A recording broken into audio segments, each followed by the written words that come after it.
بسم اللہ الرحمن الرحیم۔ السلام علیکم دوستو، جن لوگوں نے کرونا ریلیف ٹائیگر فورس میں اپلائی کیا تھا اور وہ ابھی تک اس انتظار میں تھے کہ کب تک نئی اپڈیٹ آئے اور کب ہمیں پتہ چلے کہ ہماری تعیناتی ہونی جا رہی ہے یا ہم اب کرونا ریلیف ٹائیگر فورس میں جوائن کر رہے ہیں، تو دوستو یہ ان سب کے لیے بہت ہی خوشی کی بات ہے کہ وزیر اعظم عمران خان نے کرونا ریلیف ٹائیگر فورس کو رمضان سے پہلے ایکٹیو کرنے کا حکم دیا ہے۔ وزیر اعظم عمران خان نے یہ فیصلہ کیا ہے رمضان شریف سے پہلے کرونا ریلیف ٹائیگر فورس کے جوانوں کو ان کو میدان میں اتارا جائے اور ان کی خدمات حاصل کی جائیں۔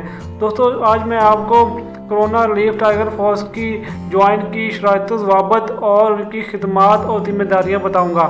آپ کو مکمل اور ڈیٹیل کے ساتھ سب چیزیں بتاؤں گا۔ آپ نے ویڈیو کو پورا دیکھنا ہے، ویڈیو کو سکپ نہیں کرنا۔ ویڈیو کو سکپ کرنے والے لوگ اس پوری انفارمیشن کے بارے میں غیر حاضر رہیں گے یا ان کو اس کے بارے میں مکمل پتہ نہیں چل پائے گا۔ تو دوستو اس لیے جو دوستوں کو یہ ویڈیو اچھی لگے تو اس ویڈیو کو لائک بھی کر دیجیے گا، اور جو دوست نئے ہیں اس چینل کو سبسکرائب بھی کر دیجیے گا اور بیل آئیکن پر ضرور کلک کیجیے گا۔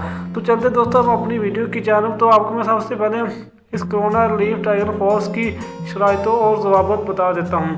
تو جو پہلی شرط ہے وہ یہ ہے، آپ کو میں پڑھ کے 1 بائی 1 آپ کو سنا دیتا ہوں۔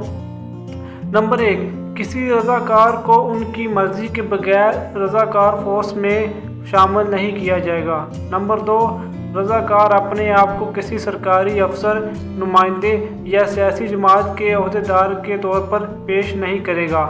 نمبر 3، محکمے کی طرف سے جاری رضاکار شناخت نامہ ہمہ وقت اپنے ساتھ رکھنے کا پابند ہوگا۔ نمبر 4، رضاکار کو اس کے متعلقہ علاقے اور افسر سے متعارف کروایا جائے گا۔ ضلعی انتظامیہ اور تنظیمی افسر رضاکار کی خدمات کا تعین کریں گے جس کی پابندی رضاکار پر لازم ہوگی۔ نمبر 5، رضاکار اپنی تفویض کردہ ذمہ داری کسی اور کارکن کو دینے کا مجاز نہیں ہوگا۔ نمبر 6، رضاکار کو کسی بھی غیر قانونی سرگرمی کا حصہ بننے کی اجازت نہیں ہوگی، مثلاً اختیارات کا ناجائز استعمال یا کسی کو غلط یا جھوٹی معلومات فراہم کرنا وغیرہ۔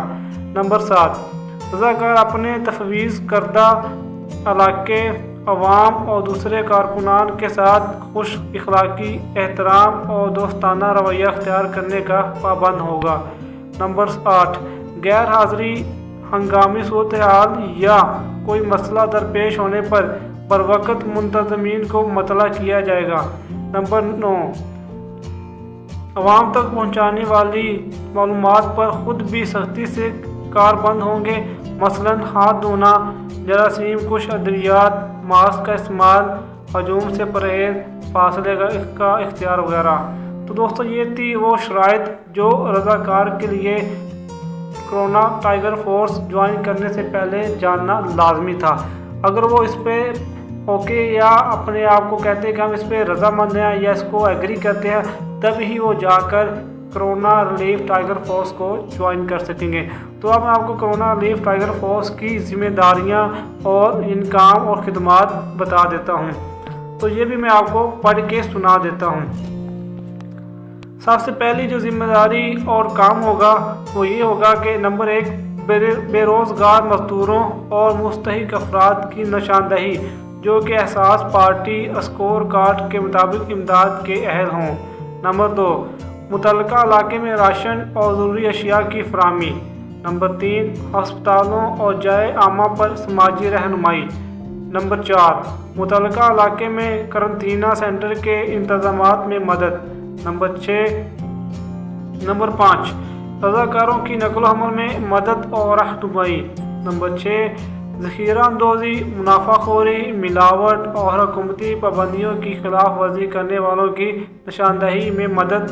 نمبر 7، اعلان عامہ اور تجہیز و تکفین کے انتظامات میں اعانت، مطلب کہ جو بھی شخص یا آدمی کرونا وائرس کی وجہ سے اس کی ڈیتھ ہو جائے گی، اگر ان کو تجہیز و تکفین اس کو تکفین یا دفنانے کی مدد چاہیے ہوگی تو رضاکار بھی اس میں مدد کرنے کے لیے تیار رہیں گے اور ان کو رہنا پڑے گا۔ دوستو یہ تھی وہ کام و خدمات جو کرونا ریلیف ٹائیگر فورس کے ورکر کو یا جوانوں کو کرنا ہوگا۔ امید ہے یہ آپ کو ویڈیو اچھی طرح سمجھ آ گئی ہوگی۔ اگر کوئی کوشچن ہے تو مجھے آپ کمنٹس باکس میں بتا سکتے ہیں، میں آپ کو بر وقت جواب دے دوں گا۔ دوستو اگر ویڈیو آپ کو اچھی لگی ہے تو اس ویڈیو کو لائک کر دیں۔ لائک کرنے سے آپ کا کچھ نہیں جاتا، ہماری حوصلہ افزائی ہوتی ہے اور ہم مزید آپ کے لیے اسی طرح کی اچھی ویڈیوز لے کر آتے ہیں۔ چینل کو جو دوست نئے ہیں چینل کو سبسکرائب کر لیں اور بیل آئیکن پر ضرور کلک کریں۔ ہمیں دیجیے اجازت، اللہ حافظ۔